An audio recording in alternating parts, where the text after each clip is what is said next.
So we said there's 5 steps. It's going to go much quicker now. This is the hardest part, is number 2. So what's the first step to doing RPM? Number 1 is you got to do what?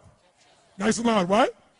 Step number 2 is after you capture all in one location, maybe you learn to chunk it a little bit while it's still there, see what relates. But then what's step number 2? Create a what? An RPM plan. Not just a plan, an RPM plan. R stands for result, P stands for purpose, M stands for massive action plan. RPM is like a car. You increase the RPMs, increases its power, you get from here to there much faster. RPM. Results, what does it stand for? Results focused, purpose driven, massive action plan. That's what RPM. Results focused, purpose driven, massive action plan. That's what you want. So, what are the 3 questions and the 3 actions in order if you have a plan? Tell me. First question is, what do I want? What's my outcome? What's the specific what? Result. And that's often a good way to ask that same question. Start general, what I want, turn it into an outcome, get it down to a specific result. Second question, what's my big why? What's my purpose? What's my reasons? What's my why? What's my purpose? Why do I want to do this? That's the real question. Why do I want to do this? Very different to want to than to have to, isn't it? Now, what's my massive action plan? What do I need to do? How many got this in your body by repetition now? Say I. What are the 3 actions? Number 1, we want to figure out which ones are our what? Must. 20% that makes 80% of the difference, asterisk those. Those are your priorities. You're not going to do them all. Just decide you're not going to do them all. Let go. Be free. 2, figure out minimum, maximum time for them. Estimate, just off the top of your head. 3 minutes to 10 minutes. 45 minutes to 90 minutes. Give yourself the range. On the computer, by the way, adds it all up, and you can look at a block and it already tells you for the whole day how much time. Minimum, must time, maximum amount of time. By each RPM block, it'll do it for you. But you can do it by hand. It's well worth a few seconds to do. Third thing we want to do, see, is there any of this that we could what? How could this soccer mom leverage? Her activities are things like drive the kids to school, pick them up from the school, drive them to violin practice, drive Johnny to soccer practice.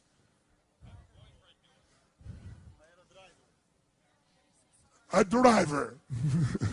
Said in perfect Russian. Could you do a carpool? Could you trade days? Yes. So that when you're doing it, could you do the morning and someone else did the afternoon? If you were really looking at this, there's ways to do it. And by the way, could you get your outcome with your kids in the morning session so the afternoon you really felt like you connected? You made more of a difference in that morning than if you've been driving them all day long, stressed out. How many follow that? Say I. I take people like this, and I can show them the real times that it takes to get their job done, and they tell me you have no time. You know they have no time? Because guess what they say to themselves all day long? I have no time. And they're so stressed, they eat up all their time telling themselves how they have no time. They think about how they have no time. They eat up all their time. They don't think efficiently, and they don't leverage anything. If you do these first 2 steps, would you be light years ahead of anybody else around you to think yes or no? Third step, commit and schedule.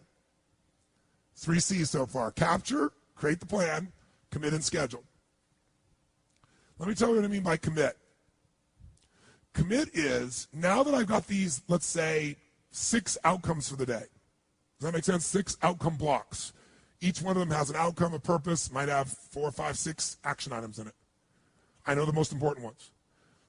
I might look at those and go, some of the stuff is scheduled. Like, I have to do this at 3 o'clock today. So you lock that in your schedule. You put in what we call the big rocks first. Some of you know this metaphor. If I take a glass over here, and I take this glass and I start to, see if I got a glass over here, show you what I mean. Yeah. So assume I take this glass over here, and it's already this full, and then I start adding items to it. How long before this thing's going to overflow? But if this was empty, and I first take the big items, the rocks of my life, the things that I have to do that I've scheduled, they go in first, a couple rocks. And then secondarily, I commit to some block time for some things that matter to me. Like, I'm going to block some time here with my team between 2 and 3:30 every single Thursday where we're going to go through one of these 7 items. How many know what I'm talking about here? Okay? I'm going to block that time. Okay? I'm going to commit that time.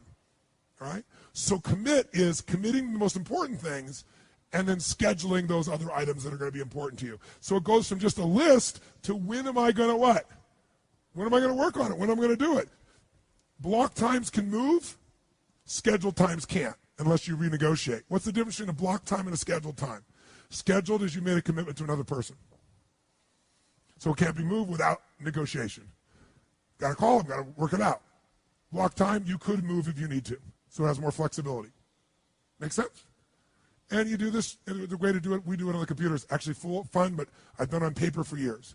Okay, so we got capture, pretty easy. Just get out of your head, one location. We got create the plan, 3 questions, 3 action items you're going to do there. Then you got an RPM plan. Number 3, we commit and what?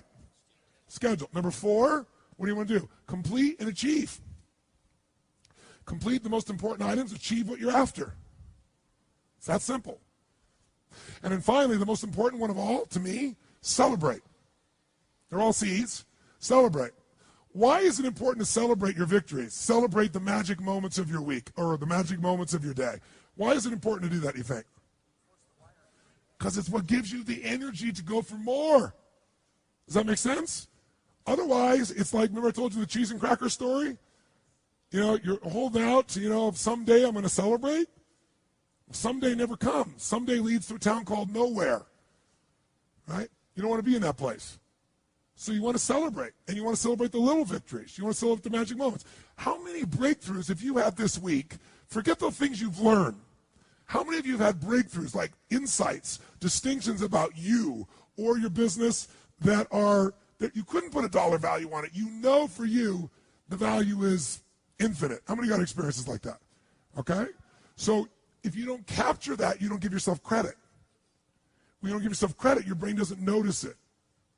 Remember some of the first day? Here's how things get created. You get obsessively focused on something. Doesn't the system help you to focus on what you want? You generate enough energy and emotion, you're totally committed, you'll do anything to achieve it. And then step 2 is execution. And step 3 is grace. But grace gets magnified the more you appreciate it.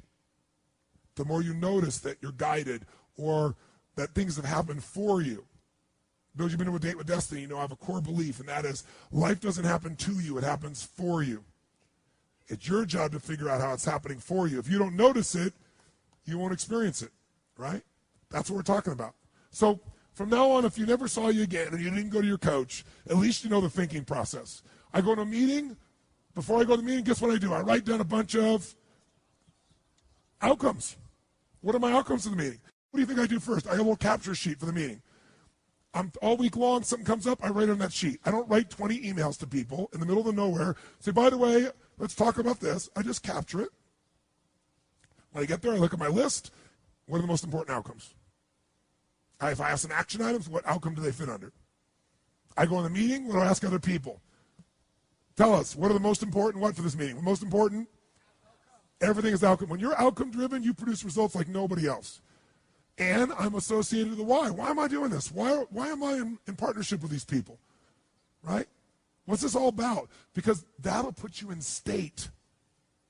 So, 5 parts of RPM. Let's see what they are. Number 1, what? Nice and loud. Nice and loud. Number 2, create a, yes, what kind of plan? RPM plan. What's the R stand for? Results focused. P is for purpose driven. M is for massive action plan. Massive action plan is a map. M-A-P, massive action plan, a map. Okay, what are the 3 questions that will make you know you have that plan? Question number 1 is, what's the next example after that? What is my outcome? What's my actual result? Second question, what's my purpose? Why do I want to do this? Right? Why do I want to do this? What's my big whys? And then third question, what's my massive action plan? Or another word for it is, what do I need to what? Now asking what to do makes sense. Makes total sense. What are the 3 things you do in that plan in addition to those 3 questions? Figure out what the musts are. Figure out the minimum must what? And number 3, find yourself some. Great. What's step number 3? For this to be alive and not just be on a piece of paper, I got to take this from an idea and I got to commit. And when am I going to do this? What day? What week? What month? What hour? Right? I tend to plan weekly first and I put it in days, and when I get to the night before, I plan the day, because a lot moves around until that time, right? Then after I do that, what do I need to do? What's step 4? Complete what? Complete what? All the actions? The outcomes. Complete by achieving what matters most. Cut to the chase. Get to the must. Is it possible by having that outcome so clear, you might come up with something that's not on the page that's better and get you there quicker? Yes or no? And by the way, on the computer, you can leverage a whole block. You can push a button, send it to somebody an email, push a button, and give an audio message of what you want, and they can accept it and comes back and say they accept it. So I'm excited about what it's going to be like. Or use your iPhone, or use whatever you want. It's a thinking process. Then on the other hand, think about this. So leverage, if you leverage it, you're staying connected, you know what's going on, but also they know the outcome, they know the why. It might be useful to talk in terms of their why too. So now they're activated. Why do people do certain things and not others? Because certain things they have enough reasons to in their reasons. Other things they don't. They value something more. When people say, I didn't have time for this, what they're really saying is something else was more important to me.